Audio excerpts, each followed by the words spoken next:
we really need them to be back in by March 1. Every school signed a document that said they would be back in March 1. And, we allow them to be hybrid. We allow them, obviously, to be totally back, but we really need to get these kids back in school. And, when you looked at what the Superintendent of Public Instruction, what the Department of Education, what they released, it was consistent with what I've been hearing from parents, we've been hearing from educators, that there are some kids who do fine remotely, some even like it better. Some kids do okay, and some kids don't do very well. And my concern, frankly, is the children who have been out of school since March, who have really not been in school at all. They've been remote, and that has been inconsistent for some of them. Some of them have not, been online very much. So all kinds of stories and concerns. And so I really have a concern about that. And, the reason that we are devoting over 200,000 first doses, to our teachers is to get our kids back in school.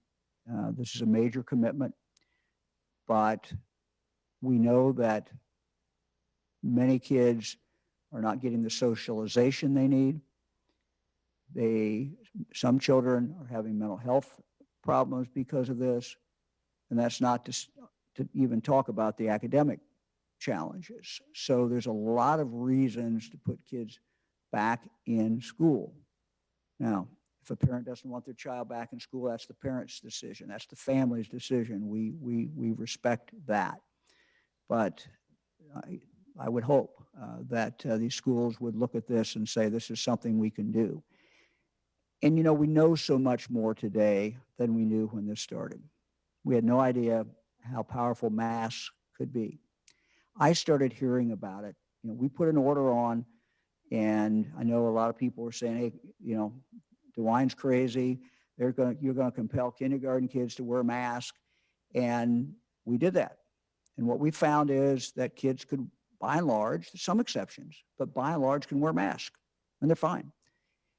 Well, then what we started hearing from principals and superintendents and teachers is the quarantine is too tough, because guess what's happening when kids are in a classroom and maybe they're closer than 6 feet, but they're further than 3 feet.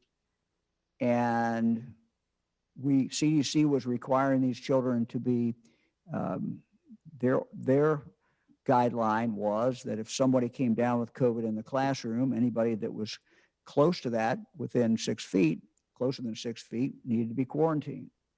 Then we had superintendents and principals telling us, look, we're quarantining them, but no one ever gets sick, even though that child was exposed. So anecdotally, for several months, we kept hearing this. So we then went in and tested.